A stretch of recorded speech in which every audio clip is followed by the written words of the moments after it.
खिलाड़ियों का पाकिस्तान में कोई मुस्तकबिल ही नहीं। अरशद नदीम ने एक टीवी शो में खुद ये बात की, पाकिस्तान में सिर्फ एक वाहिद क्रिकेट है जिसको प्रमोट किया जाता है, जिसके ऊपर पैसा लगाया जाता है, जिसको अहमियत दी जाती है। ये सिर्फ वही बातें हैं कि जो आपने कहा था कि 300 यूनिट फ्री मिल जाएगा, तो ऐसा बिल्कुल नहीं होने वाला। और मुझे पाकिस्तान से ये दुख है, मुझे पाकिस्तान से ये गिला है कि उन्होंने मुझे सपोर्ट नहीं की। बाकी जो लोग क्रेडिट ले रहे हैं, ये बेवकूफ, इंतहाई निकम्मे और इंतहाई जाहिल किस्म के लोग हैं। वो अपना स्टेडियम बनवा देंगे, हम उसके नाम के ये कर देंगे, ये कुछ भी नहीं होना। जी, मैं हूँ उमैर खालिद। नाज़रीन, अरशद नदीम ने पाकिस्तान का जो नाम है वो पूरी दुनिया में सर फखर से बुलंद कर दिया। पाकिस्तान का नाम, ये बहुत बड़ी अचीवमेंट है। 40 साल के बाद किसी नौजवान ने एक पाकिस्तान में गोल्ड मेडल जीत के लेके आ रहे हैं।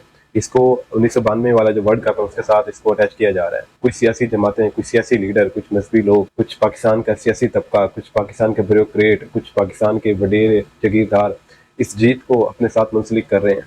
आज हम बात करेंगे इस हवाले से और आपको बताएंगे कि इस अरशद नदीम की जीत के पीछे किसका हाथ है। बेसिकली तौर पे ये नौजवान कैसे कामयाबी की तरफ इसने अपनी मंजिल को कैसे हासिल किया। अरशद नदीम का ताल्लुक मियां चन्नू से है। इनके वालिद मोहतरम जनाब मिस्त्री हैं। ये एक इंतहाई मिडिल क्लास फैमिली से ताल्लुक रखते हैं। 2012 से इन्होंने अपने कैरियर का आगाज़ किया। 2012 से लेकर 2024 तक जो सफ़र है, इन्होंने बगैर किसी हुकूमती इमदाद के बगैर इन्होंने अपने इस कामयाबी के सफ़र को मुकम्मल किया। 2024 के स्टार्ट में इनको कुछ हुकूमती ट्रेनिंग दी गई जिसके ज़रिए ये इस गेम तक पहुँचे।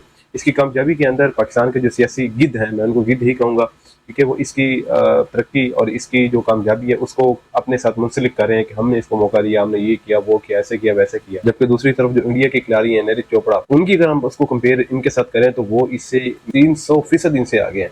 जो इंडिया की हुकूमत ने इनके ऊपर इन्वेस्ट किया, अखराजात किए।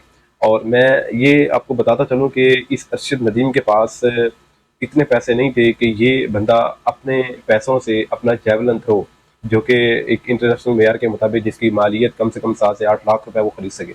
एक सोटी होती है, बांस की सोटी, उसके आगे एक लोहे का जो है वो इसने पतरी बनवा के लगवाई हुई थी, जिसके जिसके जरिए इसने अपनी स्केल का आगाज किया। और आज ये पाकिस्तान का नाम सर फखर से बुलंद इसने कर दिया। ये एक बहुत बड़ी पाकिस्तान के लिए अचीवमेंट है। लेकिन 40 साल के बाद कोई ऐसा नौजवान जो बगैर, मैं एक बात यहाँ पे कहना चाहता हूँ कि पाकिस्तान में सिर्फ एक वाहिद क्रिकेट है जिसको प्रमोट किया जाता है, जिसके ऊपर पैसा लगाया जाता है, जिसको अहमियत दी जाती है। बाकी कोई खेल ही नहीं है। खिलाड़ियों का पाकिस्तान में कोई मुस्तकबिल ही नहीं। अरशद नदीम ने एक टीवी शो में खुद ये बात की कि अगर मैं किसी आउट ऑफ कंट्री होता, जर्मनी होता, हाईलैंड होता, फ्रांस होता, ये किसी भी मुल्क में होता, तो वहाँ पे मेरा लिविंग स्टाइल, मेरा सब कुछ चेंज होता जिस लेवल का मैं खिलाड़ी हूँ।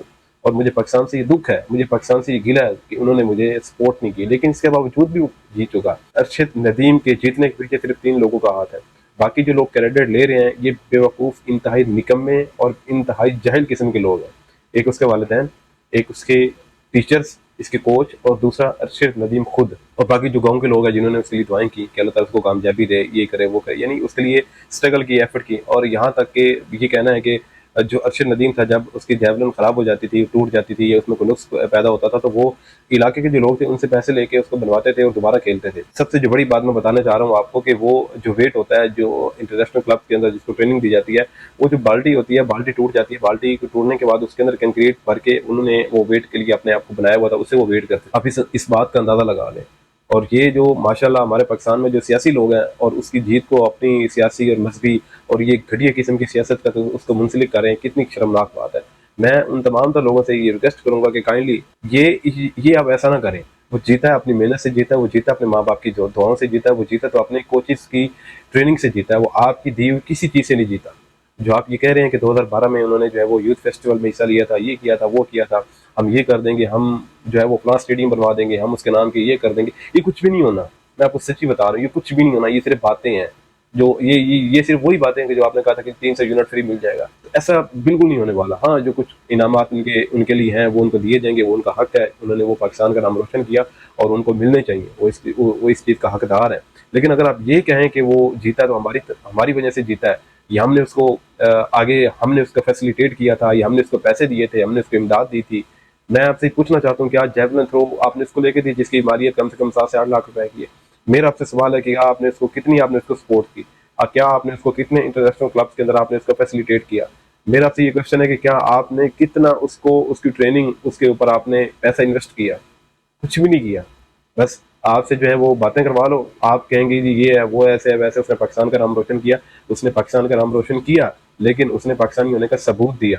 वो पाकिस्तान छोड़ के भागा नहीं है, वो इधर बैठा हुआ है। उसने यहीं से मेहनत की और पाकिस्तान का नाम रोशन किया। और मैं अपील करूंगा उन तमाम तर लोगों से, सियासी लोगों से, मजहबी लोगों से, जो इस वक्त हुकूमती जो है वो नुमाइंदों के साथ वाबस्ता है कि पाकिस्तान में टैलेंट बहुत पड़ा है, इसको प्रमोट करें, इसकी कदर करें, ये ज़ाया हो रहा है। तो मेज़बान को दे इजाज़त, अल्लाह ने के बाद।